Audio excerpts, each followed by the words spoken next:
Ageo es un libro de dos capítulos y sería bueno leerlo antes para que una vez lo leamos nos vamos a ubicar bien fácil en el contexto histórico y en el contenido del libro. El libro del profeta Ageo dice: el día primero del mes sexto del segundo año del rey Darío, vino palabra del Señor por medio del profeta Ageo a Zorobabel, hijo de Salatiel, gobernador de Judá, y al sumo sacerdote Josué, hijo de Josadac. Así dice el Señor Todopoderoso: este pueblo alega que todavía no es el momento apropiado para ir a reconstruir la casa del Señor. También vino esta palabra del Señor por medio del profeta Ageo: ¿acaso es el momento apropiado para que ustedes residan en casas techadas, mientras que esta casa está en ruinas? Así dice ahora el Señor Todopoderoso: reflexionen sobre su proceder. Ustedes siembran mucho, pero cosechan poco. Comen, pero no quedan satisfechos. Beben, pero no llegan a saciarse. Se visten, pero no logran abrigarse. Y al jornalero se le va su salario como por saco roto. Así dice el Señor Todopoderoso: reflexionen sobre su proceder. Vayan ustedes a los montes, traigan madera y reconstruyan mi casa. Yo veré su reconstrucción con gusto y manifestaré mi gloria, dice el Señor. Ustedes esperan mucho, pero cosechan poco. Y lo que almacenan en su casa, yo lo disipo de un soplo. ¿Por qué? Porque mi casa está en ruinas, mientras ustedes solo se ocupan de la suya, afirma el Señor Todopoderoso. Por eso, por culpa de ustedes, los cielos retuvieron el rocío y la tierra se negó a dar sus productos. Yo hice venir una sequía sobre los campos y las montañas, sobre el trigo y el vino nuevo, sobre el aceite fresco y el fruto de la tierra, sobre los animales y los hombres y sobre toda la obra de sus manos. Zorobabel, hijo de Salatiel, el sumo sacerdote, Josué, hijo de Josadac, y todo el resto del pueblo obedecieron al Señor su Dios, es decir, obedecieron las palabras del profeta Ageo, a quien el Señor su Dios había enviado. Y el pueblo sintió temor en la presencia del Señor. Entonces Ageo, su mensajero, comunicó al pueblo el mensaje del Señor: yo estoy con ustedes, yo el Señor lo afirmo. Y el Señor inquietó de tal manera a Zorobabel, hijo de Salatiel, gobernador de Judá, y al sumo sacerdote Josué, hijo de Josadac, y a todo el resto del pueblo, que vinieron y empezaron a trabajar en la casa de su Dios, el Señor Todopoderoso. Era el día 24 del mes sexto del segundo año del rey Darío. El día 21 del mes séptimo vino la palabra del Señor por medio del profeta Ageo. Pregunta a Zorobabel, hijo de Salatiel, gobernador de Judá, al sumo sacerdote Josué, hijo de Josadac, y al resto del pueblo: ¿queda alguien entre ustedes que haya visto esta casa en su antiguo esplendor? ¿Qué les parece ahora? ¿No la ven como muy poca cosa? Pues ahora, ánimo, Zorobabel, afirma el Señor. Ánimo, Josué, hijo de Josadac, tú eres el sumo sacerdote. Ánimo, pueblo de esta tierra, afirma el Señor. Manos a la obra, que yo estoy con ustedes, afirma el Señor Todopoderoso. Y mi espíritu permanece en medio de ustedes, conforme al pacto que hice con ustedes cuando salieron de Egipto. No teman, porque así dice el Señor Todopoderoso: dentro de muy poco haré que se estremezcan los cielos y la tierra, el mar y la tierra firme. Haré temblar a todas las naciones, sus riquezas llegarán aquí, y así llenaré de esplendor esta casa, dice el Señor Todopoderoso. Mía es la plata y mío el oro, afirma el Señor Todopoderoso. El esplendor de esta segunda casa será mayor que el de la primera, dice el Señor Todopoderoso. Y en este lugar concederé la paz, afirma el Señor Todopoderoso. El día 24 del mes noveno del segundo año de Darío, vino palabra del Señor al profeta Ageo.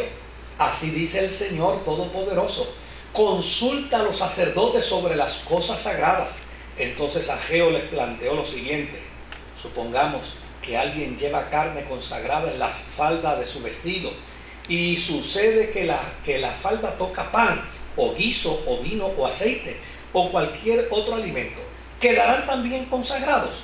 No, contestaron los sacerdotes. Supongamos ahora, prosiguió Ageo, que una persona inmunda por el contacto de un cadáver toca cualquiera de estas cosas. ¿También ellas quedarán inmundas? Sí, contestaron los sacerdotes. Entonces Ageo respondió: así es este pueblo, así es para mí esta nación, afirma el Señor. Así es cualquier obra de sus manos, y aún lo que allí ofrecen es inmundo. Ahora bien, desde hoy en adelante, reflexionen.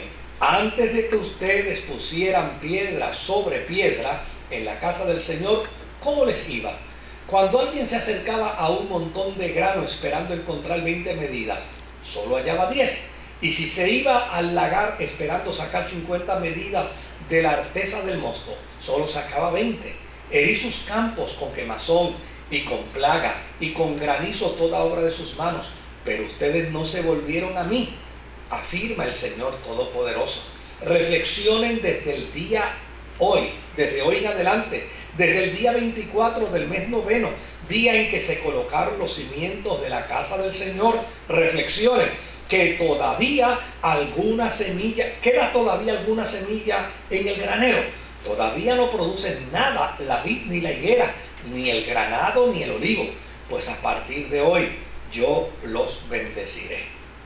El día 24 del mismo mes vino por segunda vez palabra del Señor a Ageo: di a Zorobabel, gobernante de Judá: yo estoy por estremecer los cielos y la tierra, volcaré los tronos reales y haré pedazos el poderío de los reinos del mundo.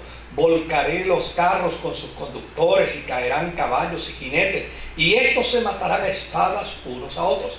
En aquel día, afirma el Señor Todopoderoso, te tomaré a ti, mi siervo Zorobabel, hijo de Salatiel, afirma el Señor, y te haré semejante a un anillo de sellar, porque yo te he elegido, afirma el Señor Todopoderoso. Bueno,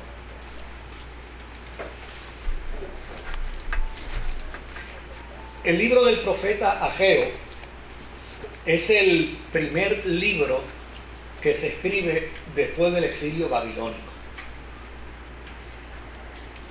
Hubo 3 libros que se escribieron después del exilio, y obviamente el libro del profeta Ageo es el primero. Ageo fue contemporáneo juntamente con el profeta Zacarías.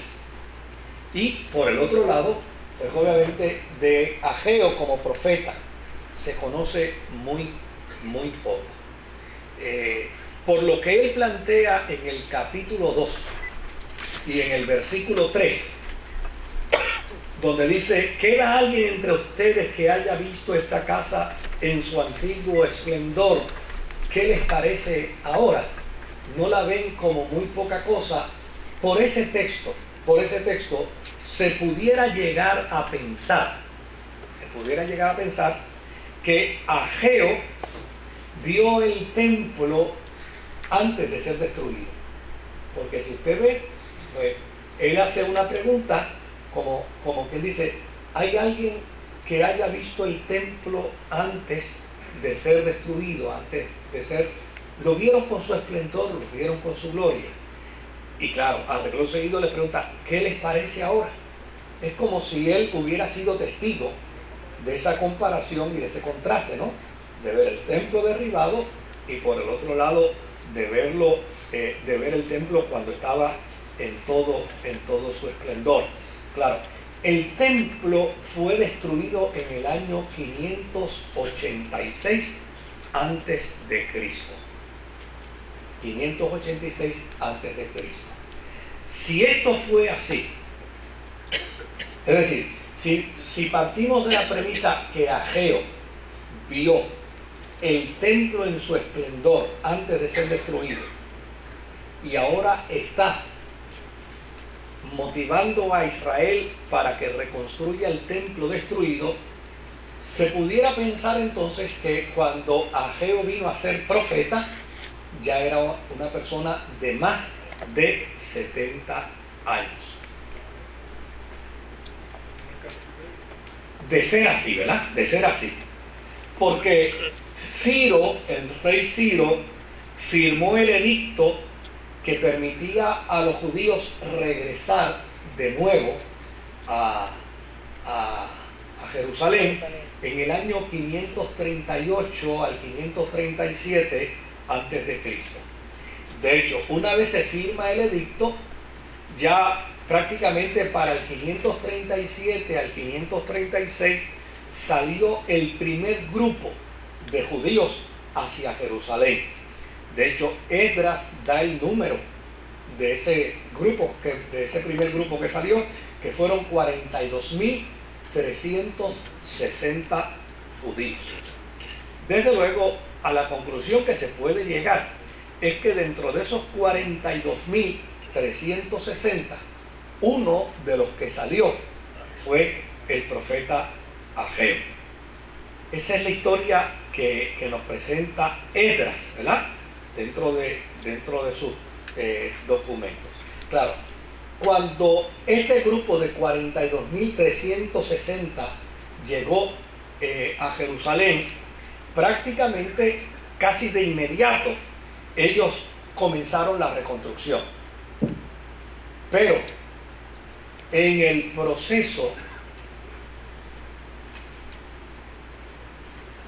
se detuvo la construcción. La construcción se paró. Y entonces ese proceso en el que se para la construcción y Ageo comienza como profeta fue más o menos 14 años después. Así es que esto hace pensar que en ese primer grupo que salió en el año 536, si añadimos a esos 14 años, ¿verdad? Pues estaríamos hablando más o menos, estémosle a 37, 14, 523, más o menos 523, 522, y si salieron en el 586, pues obviamente vamos a pensar que Esdras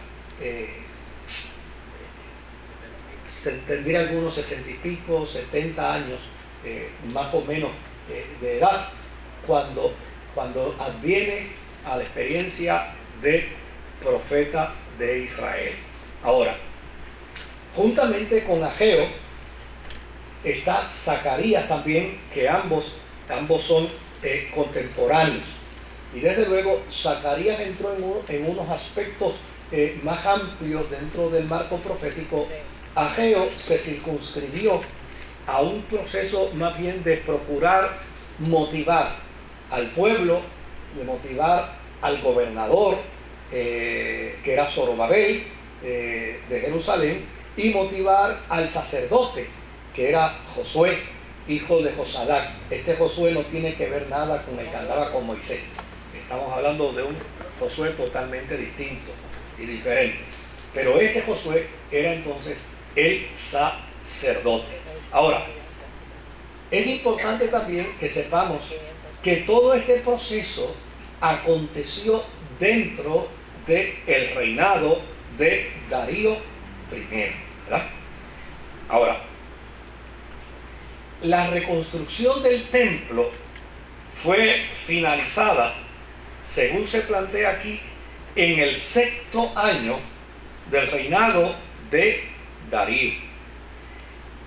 Y esto comenzó entonces en el año primero del rey Darío.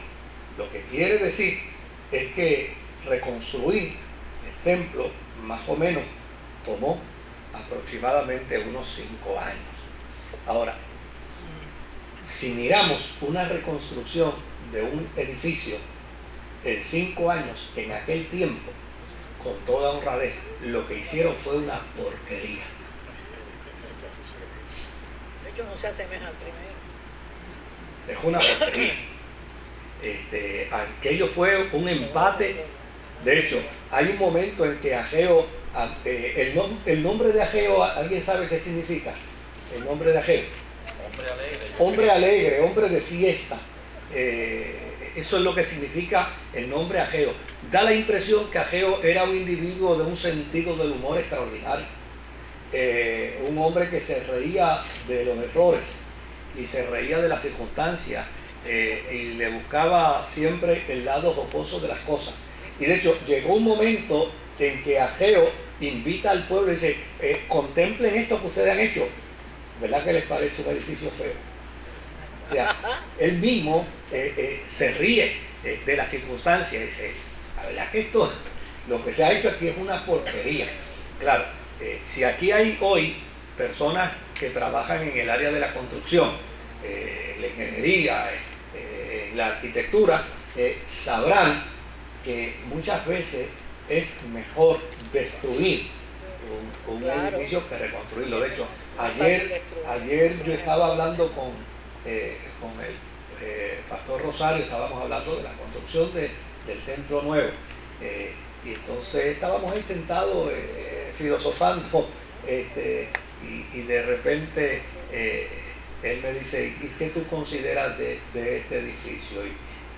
Y desde luego pues uno le puede tener mucho sentimiento y mucho cariño, ¿verdad?, al edificio, porque yo le dije, mira, si este edificio se hubiera tirado a depreciación desde el día que se hizo hasta hoy, ya este edificio no vale nada. Si se hubiera tirado a depreciación todos los años, esto no tiene mucho valor. Y yo creo que si nosotros vamos a hacer un edificio moderno al lado de allá y dejamos esta cosa, probablemente a la gente se le ocurra llamar que somos la iglesia que posee la bella y la bestia. ¿Qué año se construyó aquí? Hace como unos 22 años. 22 años. Unos 22 años. 23. Entonces, les dije yo, a mí me parece que no hace sentido. Los constructores, cuando van a destruir un edificio, le dicen vamos a darle bola. Y le dicen vamos a darle bola porque ustedes han visto una máquina que eso le meten un azote y lo destruyen. Porque a un ingeniero, a un arquitecto, no le hace sentido trabajar en una construcción con lo que está hecho. Lo que está hecho es más difícil porque obliga a la construcción a lo que está hecho. Impide la ingeniería, la imaginación, el desarrollo aquí lo impide, lo limita. Entonces, a veces hasta encarece más. Pues mejor es tumbarlo todo y empezar desde los cimientos, y muchas veces es hasta más económico y puede ser hasta es mucho más práctico y en ocasiones puede ser hasta más económico. Al único que le gusta trabajar con lo destruido es a Dios. Amén. Que lo que no sirve. A Dios le encanta trabajar con lo derribado, con lo hecho cantos. Pero es el único que le gusta hacer, ¿verdad? Y siempre le queda bien lo que hace. De hecho, ese es el planteamiento de Ageo. Ageo dice, ustedes ven estas porquerías que ustedes han hecho. Pues así dice Jehová Todopoderoso, por esta porquería, por el primer edificio no pasó nada, pero por esta porquería va a entrar el deseado de todas las naciones. O sea, Él le anuncia que la gloria postrera, ¿verdad?, será mayor que la primera, porque por aquel templo lleno de esplendor Jesús no pasó, y por esta porquería Jesús va a entrar. Entonces le hace saber que la exquisitez de Dios precisamente es trabajar con lo reconstruido, y de hecho para que, como dice el apóstol San Pablo, para que la excelencia del poder sea de Dios y no sea de nosotros. Es un planteamiento exquisito. Pero vamos a seguir aquí, ¿verdad? Claro, esta información del contexto histórico de Ageo es mucho más fácil encontrarla en el libro de Esdras que en el libro del profeta Ageo. Ageo no da mucho dato histórico. Ageo simplemente lo que da son una fecha. En la fecha tal y en la fecha más cual yo profeticé al pueblo y le profeticé a Zorobabel y le profeticé a Josué, hijo de Josalac. Pero Esdras sí da alguna información interesante. Si podemos ir al libro de Esdras, al capítulo 4 y verso 24. Esdras 4:24.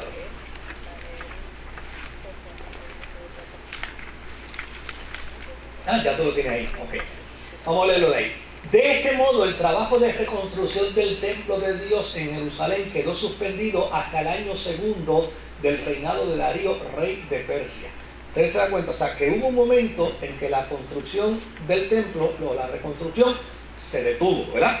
Entonces, si vamos al capítulo 5, versículo 1 al 2, dice: los profetas Ageo y Zacarías, hijos de Idó, profetizaron a los judíos que estaban en Judá y Jerusalén en el nombre del Dios de Israel que velaba por ellos. El otro verso dice: entonces Zorobabel, hijo de Salatiel, y Yeshua, hijo de Josadac o Josué, se dispusieron a continuar la reconstrucción del templo de Dios en Jerusalén, y los profetas estaban con ellos ayudándoles, es decir, Zacarías y Ageo.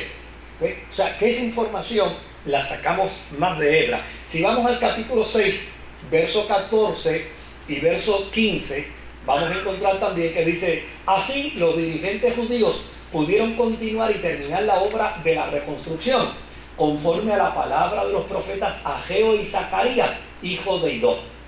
Terminaron pues la obra de reconstrucción según el mandato del Dios de Israel, y por decreto de Ciro, Darío y Artajerjes, reyes de Persia, perdón, estoy leyendo tan ligero, por orden de Darío y Artajerjes, rey de Persia, ¿verdad?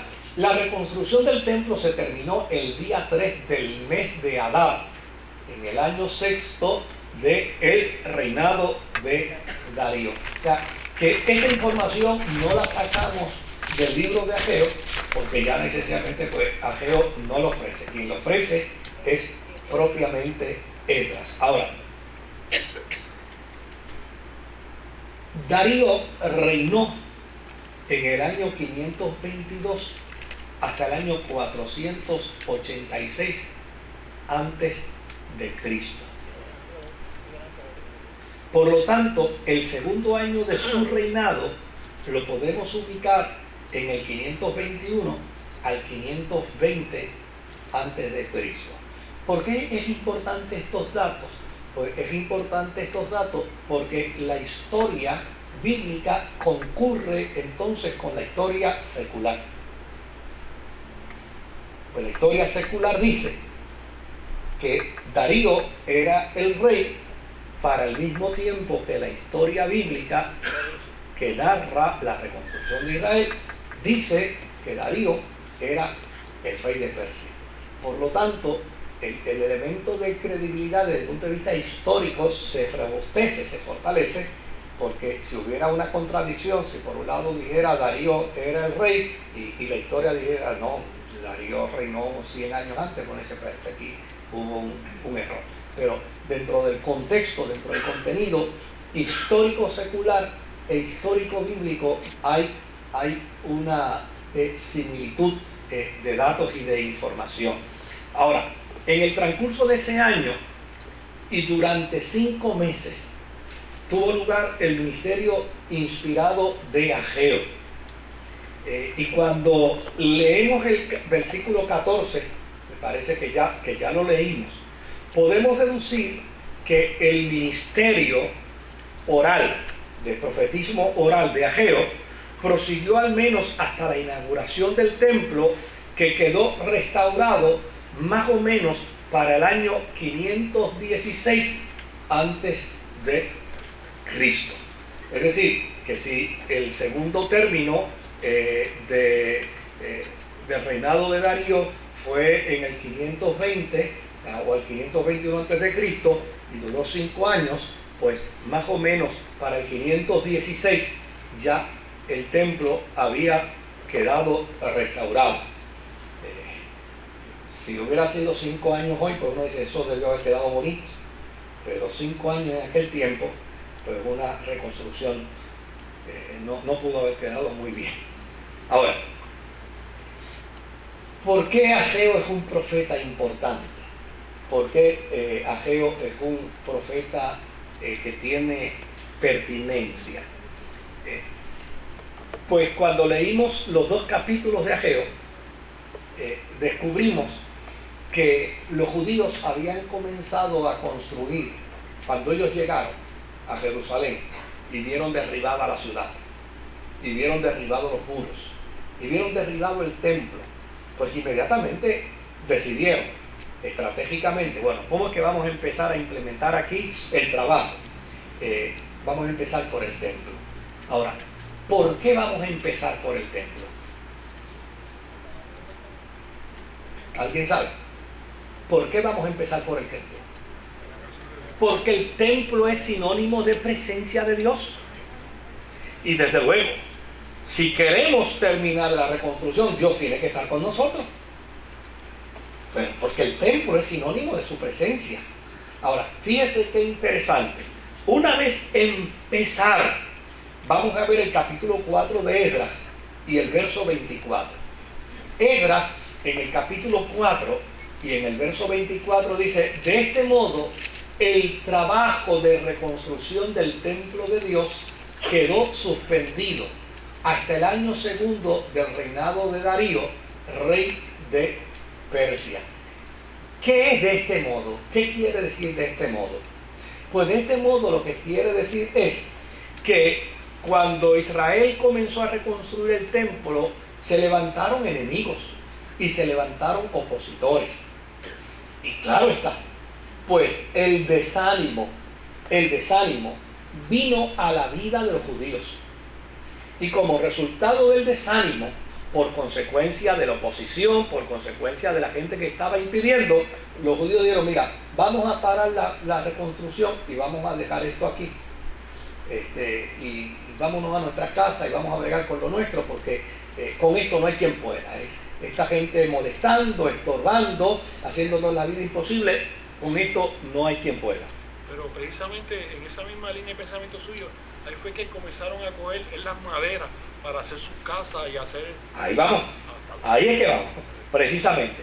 Obviamente, dejaron el templo del Señor, sinónimo de la presencia de Dios.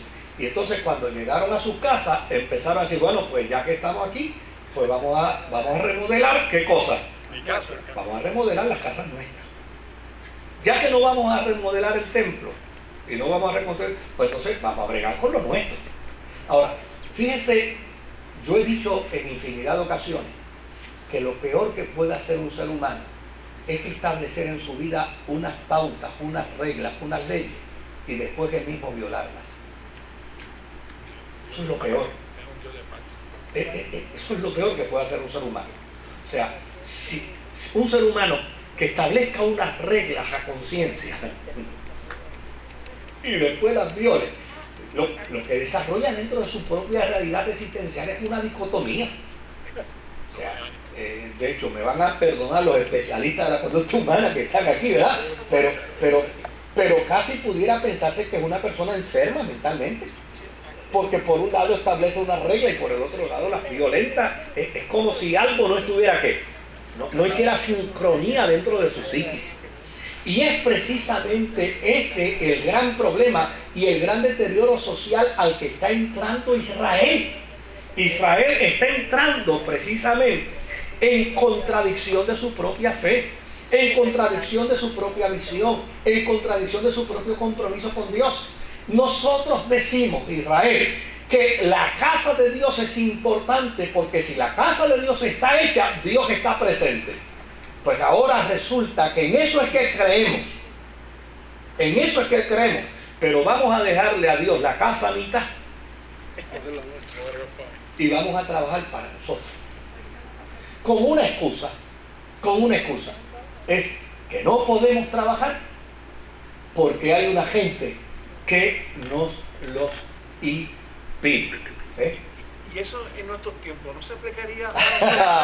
Bueno, Hace rato. déjenme eso para el domingo. Hace rato.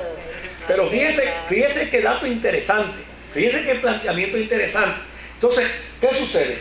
Que para el ojo de los judíos, el ser humano puede producir una excusa que le satisfaga en el momento que crea conveniente, con tal de evadir la responsabilidad, con tal de hecho, el jíbaro nuestro dice que la excusa satisface a quién, al que la da, y esa es una gran verdad, Entonces, fíjese qué elemento interesante. No pueden construir la casa de Dios, pero pueden construir la de ellos. No pueden trabajar mancomunadamente, no pueden trabajar en equipo, no pueden trabajar cooperativamente para lo que ellos creen. Porque tenerle la casa a Dios en pie es decir que Dios está de pie. Pero sin embargo, dicen, no, con este problema de oposición no podemos bregar. Vámonos entonces a bregar con las nuestras. Pero no vamos a bregar con las... Fíjense, que para Dios lo que Dios está pidiendo es que reconstruyan su casa. Y ellos no están reconstruyendo la de ellos las están haciendo nuevas. Entonces, es interesante porque no están reconstruyendo la de Dios, pero la de ellos la están haciendo nuevecita, de paquete. ¿Ah? Y ahí puede haber hasta robo, ¿verdad? Porque eso está bueno, preparado para el templo, bueno, ¿verdad? Y para hacer los fiestas. cuando veamos a otros profetas le van a hacer ese planteamiento, le van a hacer ese señalamiento. Ahora, ¿qué interpreta Ageo con la conducta de estos judíos? Ageo interpreta, mira, lo que hay en ustedes es egoísmo. Y esto lo que demuestra es la actitud de indiferencia que ustedes tienen hacia Dios. Porque por un lado le dan un título, por un lado les reconocen, por un lado los revisten de dignidad, pero a la hora de la acción, ustedes caminan de espalda al propósito divino. Y desde luego, les hace saber a Ageo que en lugar de trabajar con celo y con devoción, usaban el tiempo y usaban el dinero para sus propias satisfacciones y para su lucro personal y para entonces comenzar a construir sus propias casas de manera artesanal. Es decir, ustedes están dándole un empeño a sus casas, sin embargo, están haciendo mansiones. Sin embargo, la casa de Dios, que Dios lo único que les pide es, mira, reconstruyanla con lo mismo que está ahí. Porque fíjate que Dios no les pidió que repusieran el oro, ni que repusieran la plata, ni que repusieran el bronce, no. El bronce, el oro y la plata se la robaron los babilónicos, está ahí. Los capiteles están desnudos, no hay ningún problema. La madera buena se la llevaron y la destruyeron, no hay ningún problema. Con lo que hay aquí, mira, con estos 4 cajivaches, reúnan y háganle la casa de nuevo a Dios. Eso no lo vamos a hacer. Ahora, la casa mía, yo la voy a hacer a todos suyos. Yo la voy a hacer a la perfección. Entonces, obviamente, el profeta se levanta como un oráculo, porque le indigna, ¿qué cosa? Le indigna la postura de Israel, porque ve que es una postura egoísta. Es una postura donde denigra su propia fe y donde llana y sencillamente lo que ellos han establecido como reglas dogmáticas para la vida, ahora mismo ellos van en posición contraria. Y desde luego el oráculo profético es bien claro, dice, mira, ustedes no se han dado cuenta que ustedes siembran para cosechar 1 tonelada. Y en lugar de cosechar 1 tonelada, cosechan nada más de 100 libras. Ustedes no se dan cuenta que ustedes siembran para cosechar 100 naranjas y en lugar de cosechar 100 naranjas cosechan solo 50. Ustedes no se dan cuenta que se les daña el vino, no se dan cuenta que se les daña todo lo que... Y para construir se les forma un revolú tan grande y se les forma un trabajo tan difícil. Y tienen como si...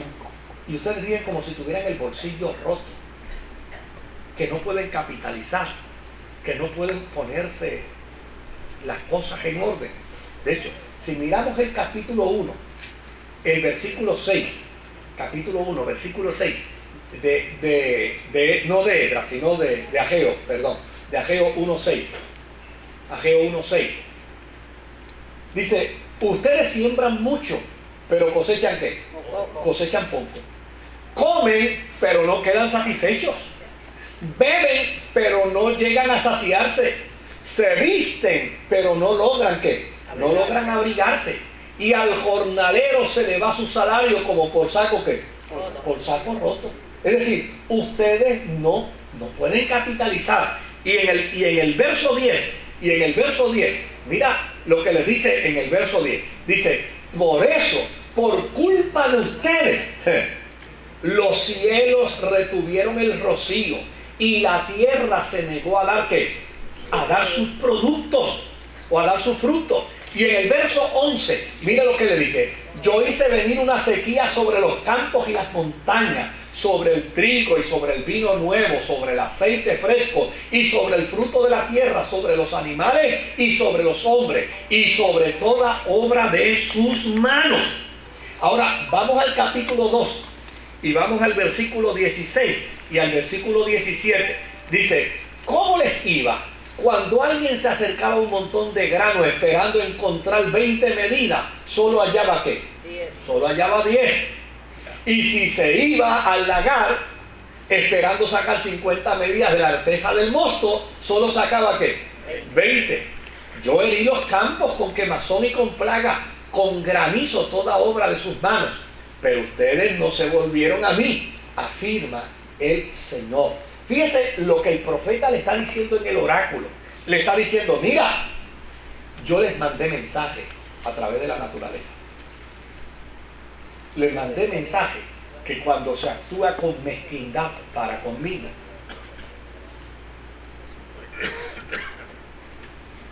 siempre se sufre consecuencias. Yo les mandé el mensaje, se los mandé en la naturaleza, se los mandé en la siembra, se los mandé en el mosto. Yo le envié el mensaje por todo lugar. Pero ustedes, ya necesariamente, ustedes preferían sembrar para cosechar 20, cosechaban 10, preferían mantenerse con 10 antes que preguntarse, ¿qué me está pasando? ¿Por qué me sucede esto? El mensaje de Ageo es un mensaje bien pertinente, ¿sabes? Moisés completa a Habacuc. Sí. Como ahora, por eso está actualizado. Sí. Entonces, fíjense que interesante que en este libro, solamente de 2 capítulos, 25 veces Ageo utiliza la fórmula así dice el Señor. Por 25 veces. Y el mensaje es el mismo. El mensaje es el mismo en los 2 capítulos. El problema de ustedes es que no le dan el primado a Dios. No le dan el primado de sus vidas, ni le dan el primado de la finanza, ni le dan el primado de las cosechas. Ustedes no han aprendido.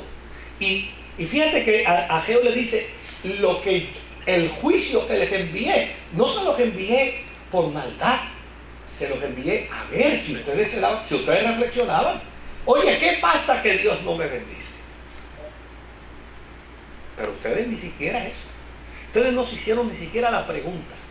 Ustedes preferían vivir en la mezquindad, vivir en la pobreza, vivir en la escasez, antes que darle a Dios. ¿Sabe qué me acuerda esto?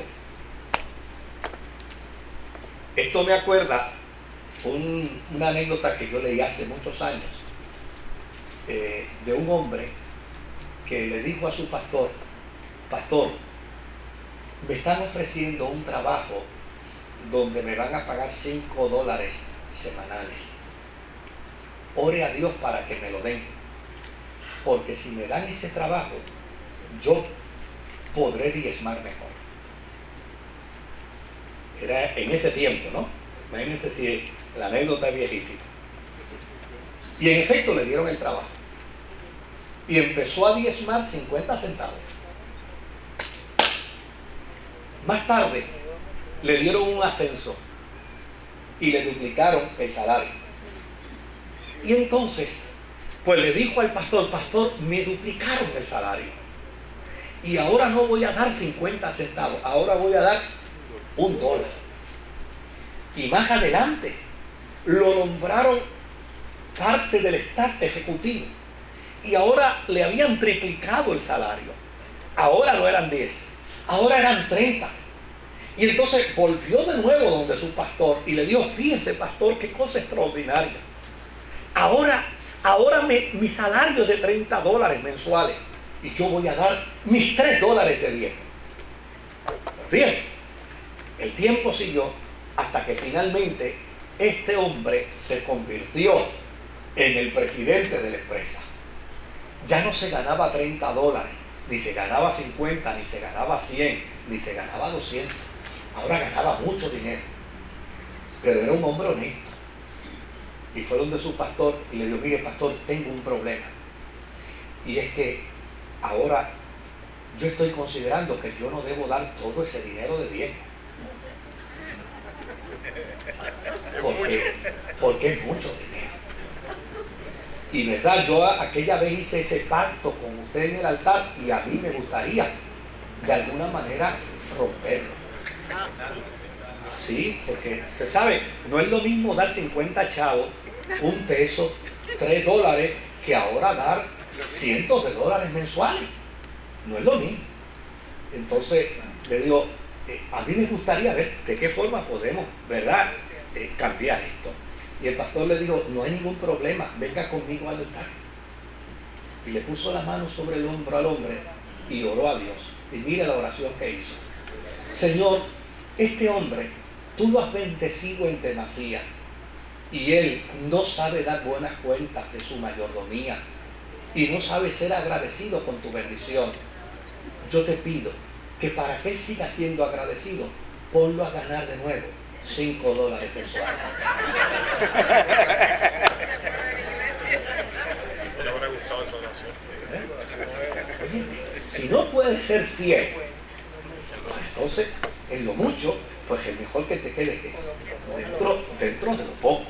Y es el planteamiento aquí que está haciendo. O sea, claro, yo me atrevo a hacer este planteamiento con ustedes porque yo llevo 25 años en esta iglesia y yo nunca he usado un pasaje bíblico para manipular una ofrenda, ni para manipular un diezmo, ni para manipular una aportación económica.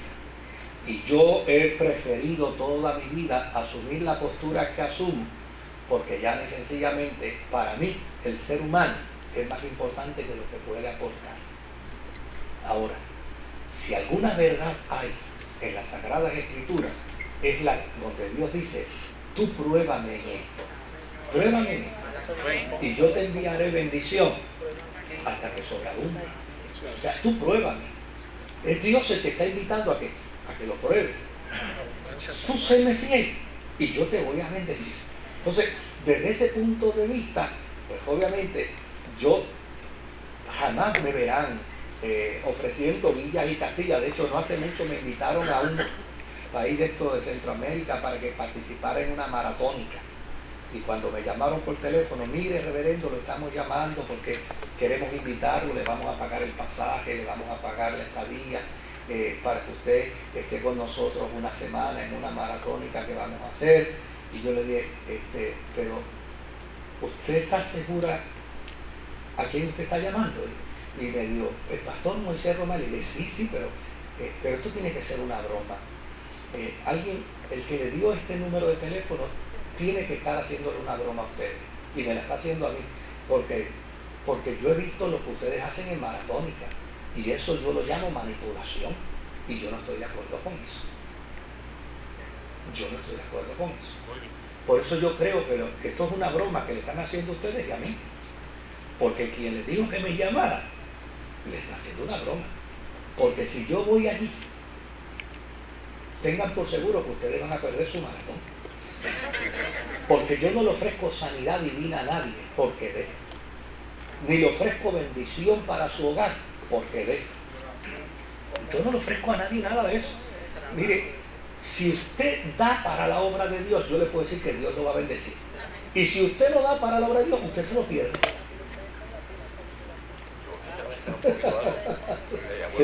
Sí. Yo estuve en una iglesia, obviamente lo voy a mencionar, ¿verdad? Hace unos años atrás. Y una persona, por poco dijo algo, el Señor dijo, bueno, ahora vamos al momento de las ofrendas y recuerden que esta iglesia no es iglesia de $1. Yo dije a mi esposa, Dios mío, si va a traer a alguien aquí de visitante y no tiene ni trabajo, ni salud, ni dinero, ¿qué me va a decir? Entonces no puede dar, no. Yo creo que este es un planteamiento pertinente para el momento. Pertinente para la vida. Porque muchas veces yo me he topado con gente que me dice, la palabra diezmo no aparece en el Nuevo Testamento. Y digo, usted tiene razón. Usted tiene razón. La palabra diezmo no aparece en el Nuevo Testamento. Por eso es que yo no diezmo. ¿Ve? Porque no aparece. Mire, fíjese, el pastor sabe que no aparece. Digo, no, la palabra diezmo no aparece en el Nuevo Testamento. La palabra que aparece en el Nuevo Testamento es que usted venda todo lo que tiene y lo dé a la iglesia. Y si no, juicio. Y si no, cae muerto. ¿Cómo? Eso es lo que dice el Nuevo Testamento. Entonces, pues explíqueme eso ahora porque lo veo distinto. O sea, mire, la palabra diezmo no aparece en el Nuevo Testamento por una sencilla razón. ¿Sabe por qué no aparece? Porque la gentilidad no conoce esa palabra. En el tiempo de Pablo, esa palabra no estaba en el vernáculo de la gentilidad. Porque esa es una palabra que se origina, ¿sabe qué? En el pensamiento judío. Por alguna razón, cuando Abraham salió y vino con el botín de aquella guerra, por su psiqui pasó la palabra diezmo. Y dijo, ¿qué es esto? Darle el 10% de lo que te ha ganado de ese botín, darlo al sacerdocio. ¿Y qué hace? Aquí está Melquisedec. Y él se bajó de su cabalgadura y le dijo, mira, de lo que traigo del botín, aquí pongo el 10% para la obra de Dios. Se montó en su cabalgadura y se fue. Y desde ese punto de vista, Israel entendió y desarrolló esa doctrina. No es una palabra dentro del pensamiento gentil. Ahora, Pablo utilizó una palabra que sustituye el concepto del diezmo. Cuando dice, da y qué, y se os dará. Y, ¿verdad? Apretada, rebosada, rebosante. ¿Por qué? Porque el apóstol San Pablo no estaba hablando de una limosna. El apóstol San Pablo estaba hablando de una mayordomía. Y a fin de cuentas, yo cuando doy a la obra de Dios, no doy para que Dios me dé, doy de lo que Dios ya me ha dado. ¿Ves? Ahora, desde luego, yo te digo muchos problemas. Ustedes no tienen idea. Una vez aquí, cuando eran los cupones de alimentos, hubo una comitiva de pastores que fueron al canal de televisión y fueron a la emisora de radio para pedir que me sacaran. Saquen a este hombre de aquí. La razón, porque me preguntaron si había que diezmar de cupones para alimentos y si había que diezmar de pensión alimentaria, y mi respuesta fue no. El gobierno federal no le da a nadie cupones de alimentos para que los dé a la iglesia. Y la pensión alimentaria que un hombre da o una mujer da no es para que el padre o la madre utilice ese dinero para la iglesia, es para sus hijos.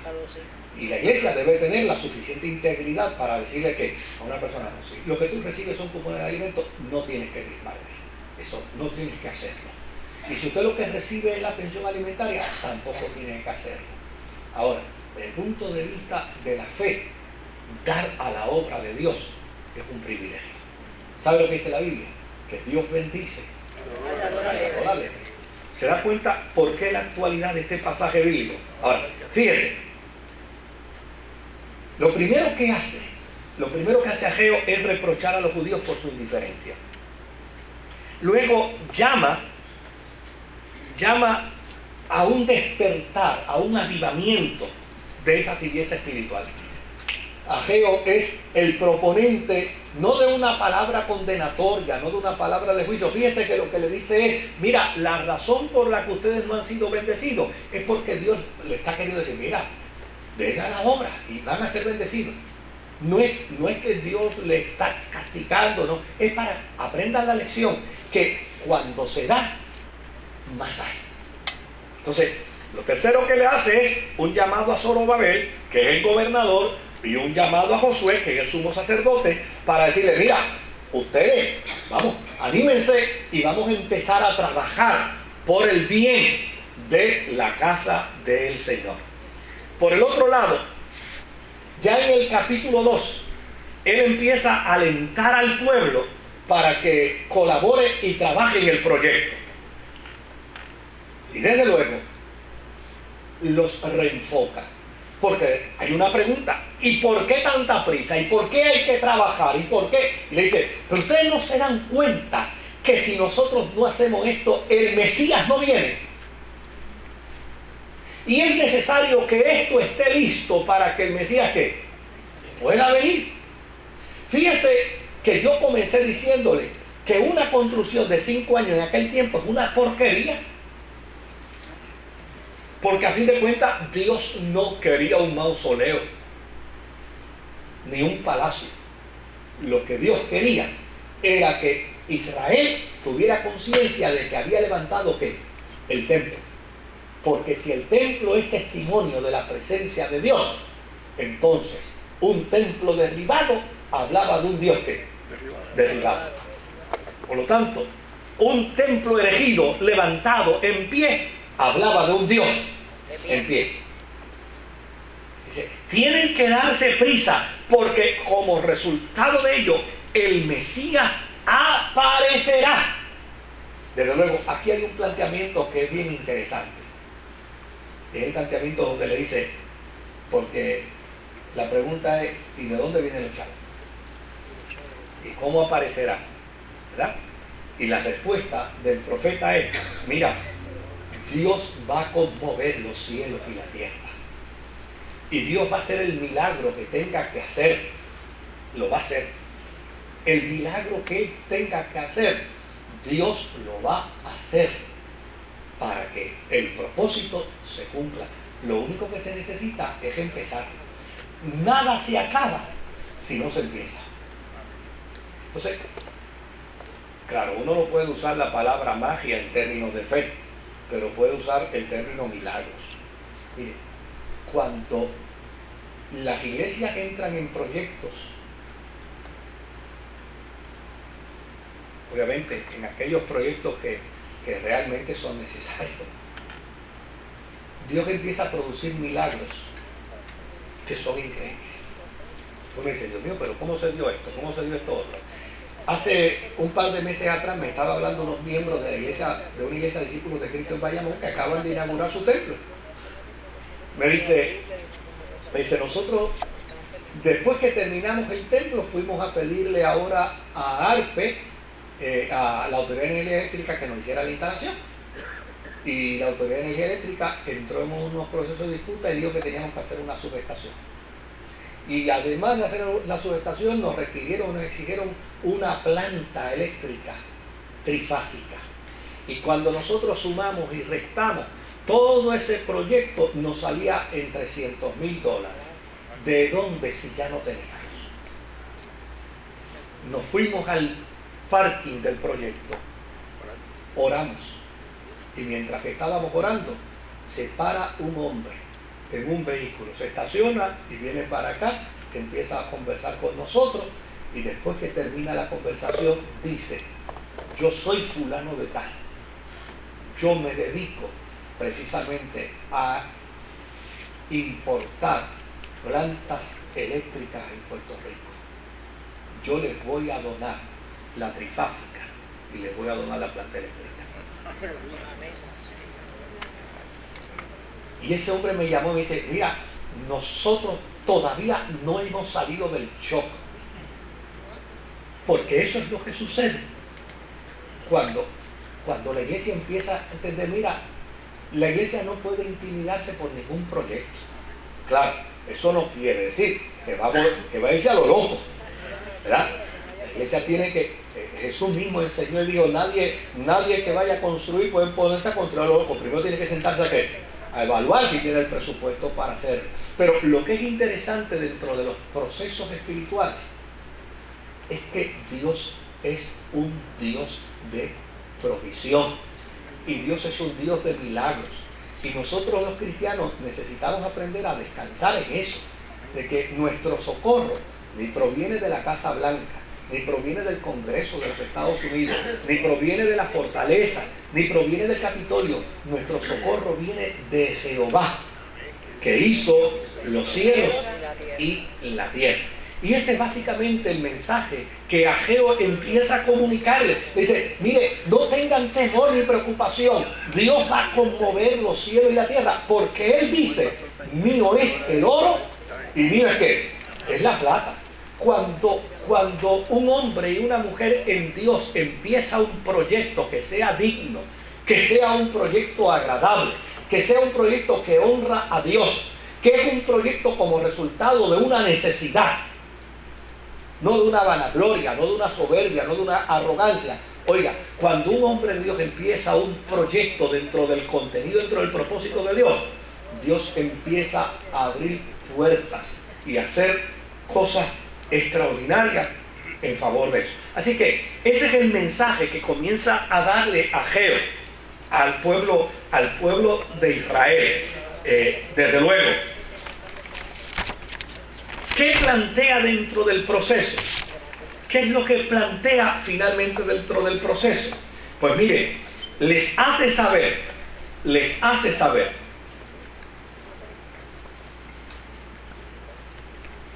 Dígame, ¿se puede comparar aquí, poner una comparación de Ageo capítulo 2, versos 6 y 7 y de Hebreos 2, 10, 19? ¿Se puede poner? Ustedes me dicen allá si se puede hacer esa comparación. Ustedes son los que saben. Si se puede sería fantástico. Ustedes me dan un segundito en lo que se va colectando la ofrenda. Ahora no se vayan a quedar pelados por lo que yo estoy enseñando. Pero así me permiten un minutito buscarme una botella de agua.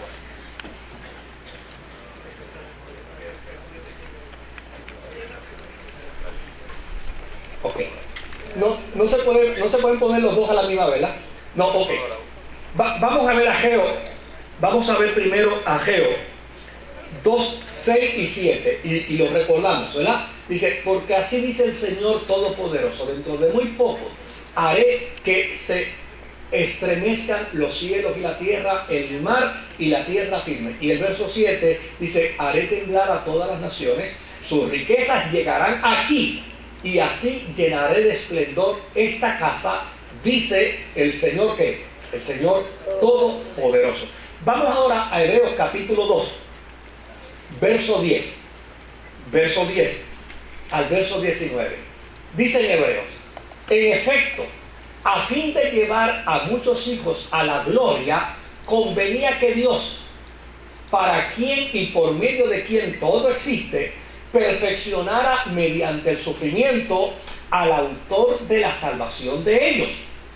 Tanto el que santifica como los que son santificados tienen un mismo origen, por lo cual Jesús no se avergüenza de llamarlos ¿qué? De llamarlos hermanos.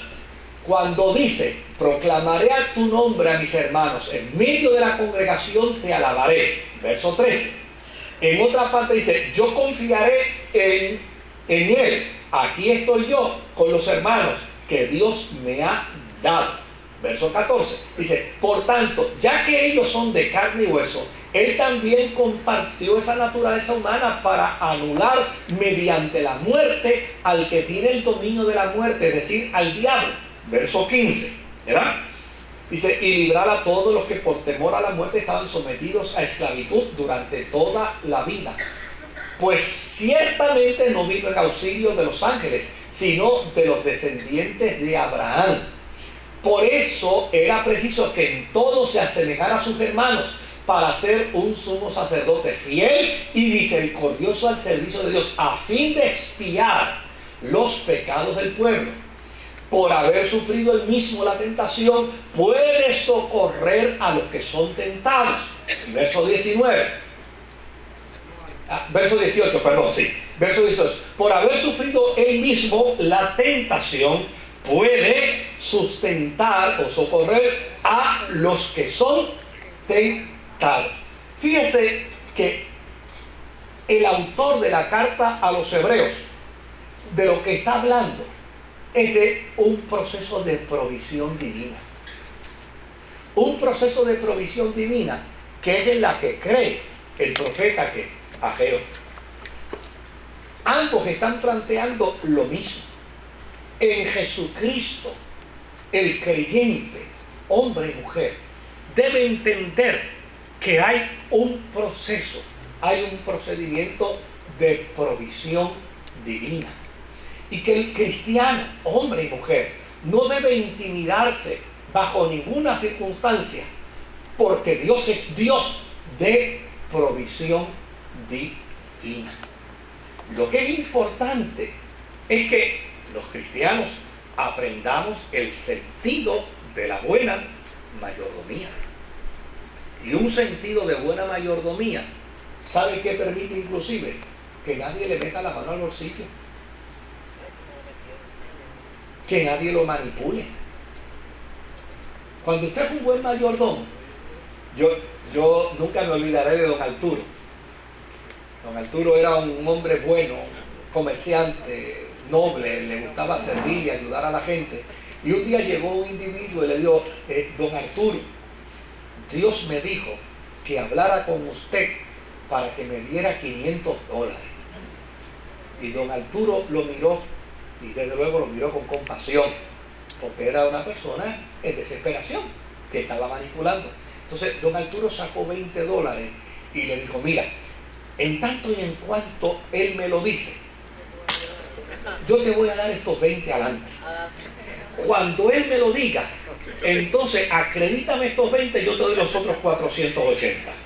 Eso él lo hizo delante de mí, ¿sabes? Yo tendría tal vez unos 12 o 13 años.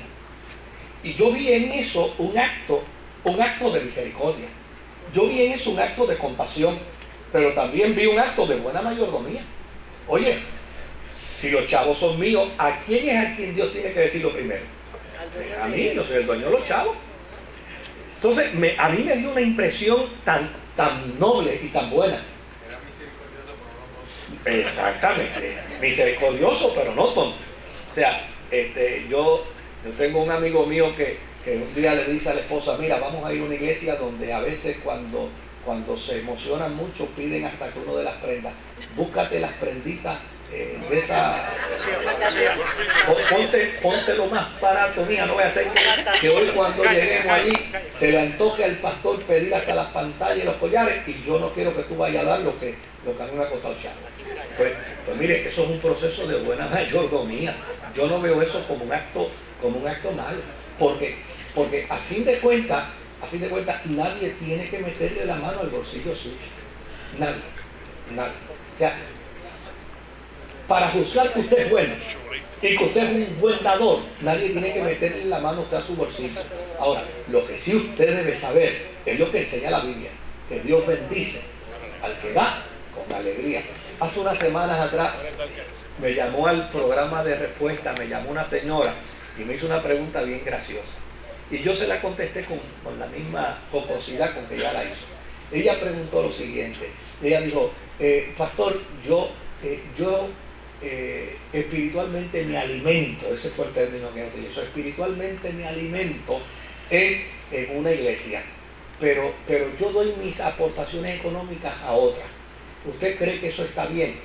Y yo le dije, a mí no me lo pregunte. Usted vaya a un restaurante y come en un restaurante y vaya y pague en el otro. A ver cómo le va a pasar. Pruebe, a ver. Usted come en un restaurante, levántese de ahí y vaya y pague en otro. A ver qué le va a suceder. Pues obviamente, si usted está diciendo que se está alimentando ahí, Pues lo propio es que usted ayude en buena mayordomía a esa comunidad de fe. Entonces a esa no le da ninguna ayuda y se va por allá. Y desde luego lo hice en un sentido jocoso, porque a fin de cuentas yo no tenía ningún interés de lastimar a nadie, ni de ofender a nadie. Pero fíjese que ese tipo de preguntas casi siempre me la hacen a ti fue que te llegó esa pregunta. Bueno. Ahora, por el otro lado, el profeta le hace a Israel un reclamo sobre la santidad y le hace entender que Zorobabel es un tipo del príncipe de paz. Y hay otro elemento interesante dentro del libro del profeta Ageo. Y es que hay 7 preguntas dentro del libro. En el capítulo 1 y versículo 4 está la primera. Dice: ¿acaso es el momento apropiado para que ustedes residan en casas techadas mientras esta casa está en ruinas? Es la primera pregunta. Y le dice a Israel: contéstenla. ¿Ustedes creen que es justo que ustedes vivan en casas techadas mientras la casa de Dios está ¿qué? En ruinas? La segunda pregunta está en el capítulo 1 y versículo 9. Y mira lo que dice: ustedes esperan mucho, pero cosechan poco. Lo que almacenan en su casa, yo lo disipo de un soplo. Y aquí viene la pregunta: ¿por qué? Y le dice a Israel, ¿qué cosa? Reflexione. ¿Por qué? ¿Por qué lo que tienen no les da? ¿Por qué? Luego le hace una tercera y cuarta pregunta en el capítulo 2 y en el versículo 3. Dice: ¿queda alguien entre ustedes que haya visto esta casa en su antiguo esplendor? Le hace la pregunta: ¿alguno de ustedes vio esta casa en su antiguo esplendor? ¿Qué le está diciendo con esta pregunta? ¿Conocen ustedes cómo se hizo esta casa? Pues esta casa se hizo como resultado de un hombre llamado David, que no solamente utilizó el dinero del Estado, sino que utilizó el dinero de su propio peculio, de su propio bolsillo, y lo puso al servicio de la casa de Dios. Y aun cuando Dios le dijo: tú no lo vas a construir, él no dijo: bueno, pues si ya que no lo va a construir, saco lo mío. No. Si tú dices que yo no lo voy a construir, está bien. Lo que yo digo, ahí se queda. Entonces, le dice: ¿y qué les parece ahora? La cuarta pregunta: ¿cómo es posible que un hombre levantó una casa que fuera testimonio de presencia de Dios aquí, dando de lo suyo? Y ahora, ¿cuál es la actitud de ustedes? ¿Cuál es la excusa de ustedes? Es que los enemigos. Oye, pero esos mismos enemigos están impidiendo que ustedes se levanten como pueblo. ¿Y qué pasa? Que el efecto no es el mismo.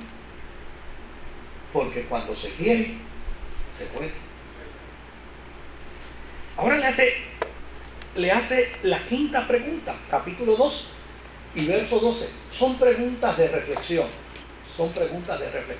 Dice: supongamos que alguien lleva carne consagrada en la falda de su vestido, y sucede que la falda toca pan, o guiso, o vino, o aceite, o cualquier otro alimento.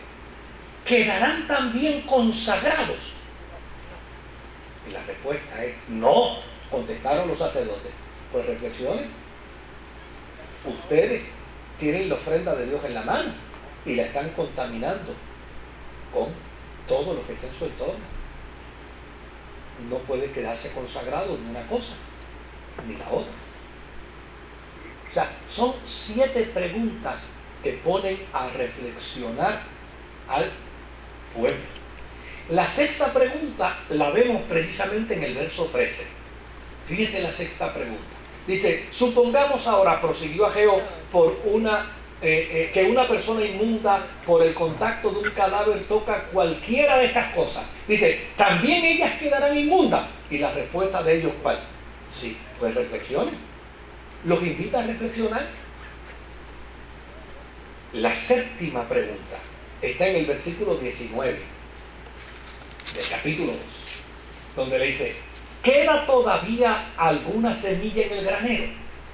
Todavía no producen nada la vid ni la higuera, ni el granado ni el olivo, pues a partir de hoy yo los bendeciré. Fíjate lo que está diciendo Dios a través del profeta. Ustedes han decidido levantarle la casa a Dios. Pues ahora yo los desafío y yo los reto. ¿Qué les queda en la mano? ¿Les queda alguna semilla? Sí.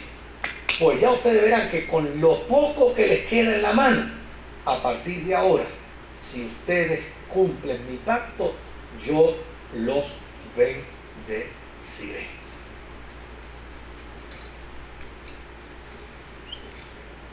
Y con estas 7 preguntas, el profeta termina invitando al pueblo a que reconstruya la casa. Y de hecho, no solamente los invita a reconstruir, los acompaña en la reconstrucción. Y no solamente los acompaña en la reconstrucción, bromea con ellos en la reconstrucción. Ageo era un líder extraordinario y desarrolla un sentido un sentido jocoso, jovial dentro del proceso, a tal punto que cuando ellos están levantando la casa, había que ver, ¿verdad? Le dice, oiga, ustedes se han puesto a mirar esto en lugar de un edificio parece un adefesio. ¿Ustedes se han dado cuenta lo feo que está? Ah, pero así dice el Señor, por el solo hecho de haberlo hecho, de haber cumplido, Dios les bendecirá, y por esta casa entrará el deseado de todas las naciones, y la gloria postrera será mayor que la primera. Entonces, ante tal planteamiento, obviamente, el profeta cierra sus oráculos diciéndole a Israel, si ustedes le levantan a Dios la casa, Dios les levantará la de ustedes.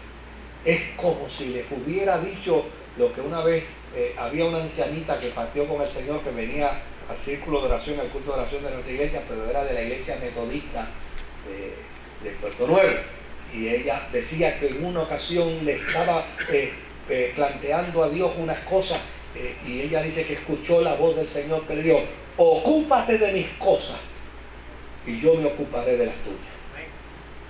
Y ese era su lema. Eso lo decía ella constantemente. Decía, si nos ocupamos de las cosas de Dios, pastor, ese es el mensaje de Ageo. Dios se va a ocupar de las nuestras.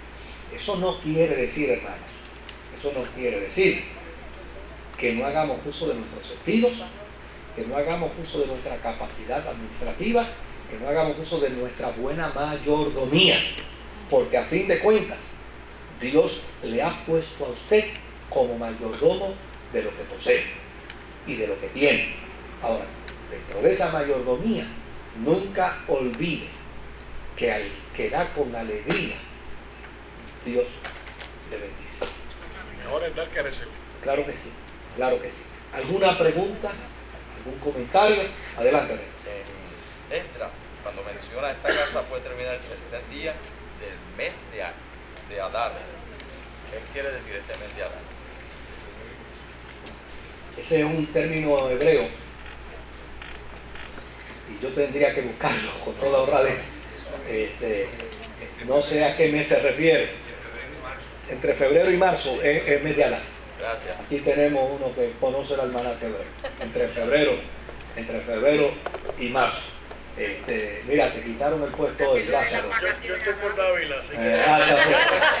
Si hay alguna pregunta, algún comentario, alguna otra pregunta, o algún comentario en confianza, hagan que ese hombre se gane los chavos hoy, porque si no... Nadie. Hemos quedado muy claros o totalmente insatisfecho. Adiós, mira lo que dice Lázaro, dice, no tiene clientes, los clientes son míos. Aquí está levantando la mano. Sí. Los edificadores. Esa es la realidad.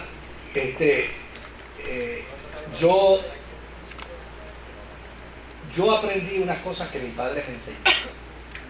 Yo recuerdo que mi papá me hizo un cajoncito para limpiar zapatos. Yo tendría tal vez unos 8 o 9 años. Y me acuerdo que llegué a casa con una alegría y con un contentamiento increíble. Porque yo hice ese día $1.40. Y yo creía que yo tenía un capital. De hecho, en aquel tiempo un obrero de la construcción ganaba $25 semanales. $25. Yo me acuerdo que estaban construyendo allí y uno escuchaba. Yo llegué a casa con $1.40. Y cuando llegué a casa con el $1.40, mi papá me dijo, ¿cuánto tiene? Y le cuenta, y se los dije. Y él los contó. Y después que los contó, me dijo, mira Moisés, siéntate aquí un momentito. 14 centavos son para el Señor. Son para su obra. Y 10 centavos son para la obra misionera de la iglesia. Y toma estos 10 chavitos para ti. Y yo le dije, ¿y el resto? Y me dijo, el resto es para la casa, porque aquí es donde tú comes, aquí es donde tú vistes, aquí es donde tú duermes. Y es justo que desde ahora tú aprendas a aportar a la casa.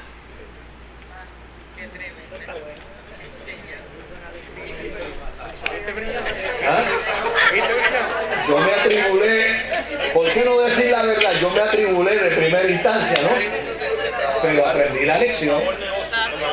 No, yo seguí limpiando zapatos. Me enseñó la lección, punto. O sea, ese cajón de fuego lo veía uno. Pero no tenía la enseñanza. O sea, a fin de cuentas, para mi padre era importante que yo aprendiera que a la obra de Dios había que darle. Y prioridad. Y darle prioridad. Y luego, la segunda prioridad era el hogar. Y de hecho, la mayor porción se quedó en el hogar porque eso es buena mayordomía. Eso es buena mayordomía. Yo me he topado con una gente que me ha dicho, yo sentí en mi corazón dar todo lo que tenía. Y mi respuesta es, ¿y cómo vas a pagar la gasolina de la semana? ¿Y cómo vas a pagar hacer la compra?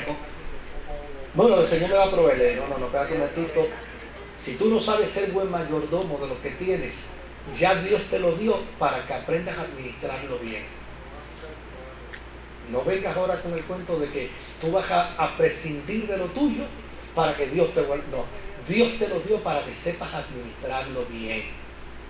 Para que sepas administrarlo bien. No puedes hacer eso. Ay, pastor, no, tú no puedes hacer eso. Porque tú das de lo que ya Dios te ha dado. Si mañana Dios te da más, pues das a la obra de Dios. Vuelves a dar porque a fin de cuentas regresarás al polvo de la tierra como llegaste. Todo lo que tienes es porque Dios te lo ha dado. Pero tienes que hacerlo en buena mayordomía. Yo me he topado con una gente que son especialistas en sacarle los chavos del bolsillo a la gente. Y desde luego ellos tienen derecho a ser especialistas. Y a fin de cuentas, ¿sabe con quién a mí me da coraje? Con los que no saben ser buenos mayordomos. Con los que no saben hacer buena mayordomía. Porque a fin de cuentas, usted tiene que ser buen mayordomo. Pero entendiendo que dar a la obra de Dios es una gran bendición. Pues si no hay más preguntas, yo no tengo más nada que decir. Sí, cómo no, adelante. Apenas hace como un mes, nada más. El micrófono allá, como allá. Préndelo. Hace apenas más o menos como un mes estaba con mi esposa, fuimos al Kmart aquí de Redfield, ¿no? Y entonces, pues, fuimos casi a la hora de cerramos como a las 10, como a las 9 y algo estamos pagando, 9 y cuarto, 9 y 20. Y a la hora de salir que pagué, pues mira, mi esposa dice, ya, ¿tú las tienes? No, yo no las tengo. Y de verdad que tú las tienes, no, mira a ver dónde las dejaste esta vez, porque la verdad. Y en Kmart estuvimos en diferentes departamentos, aquellos con grandes, imagínense. nada, que entonces yo me encontré con José, el hijo del caballero que está aquí. Ajá. Y entonces me puse a hablar con ella, mi esposa, ahora déjame ver, y dije, espérate, que me acabo de acordar, hicieron un anuncio allá a la gerente y las llaves no aparecían. Digo, yo voy a hacer algo, me despedí de él, porque antes, unos años atrás, había tenido experiencia. Y el Señor es muy fiel y es muy bueno. Digo, bueno, Señor, como tú sabes todo, yo cerré mis ojos, yo no sé dónde están, pero tú sabes dónde están, así que por favor dime dónde están. Nada, me viene a la mente zapatos. Y voy para ir a mi esposa, tú buscas dónde están los zapatos. Y sí, yo busqué ahí, pero por favor, mujer, búscate dónde están los zapatos, búscate. Mire, y busca en el primer cajón que está, así una sandalia, y mete la mano y ahí están las llaves. Yo me quedé perplejo y dije, Señor, y ya había un taco aquí. Salimos y nos montamos a la guagua y dice, va que cerrar la puerta. Digo, yo que tenía que haber sido el Señor, me pone, clama a mí, yo te responderé. Me puse a llorar como un niñito pequeño. Y ella lo sabe porque fue algo, una experiencia muy bonita. Gracias. Qué bien, gloria a Dios. Bueno.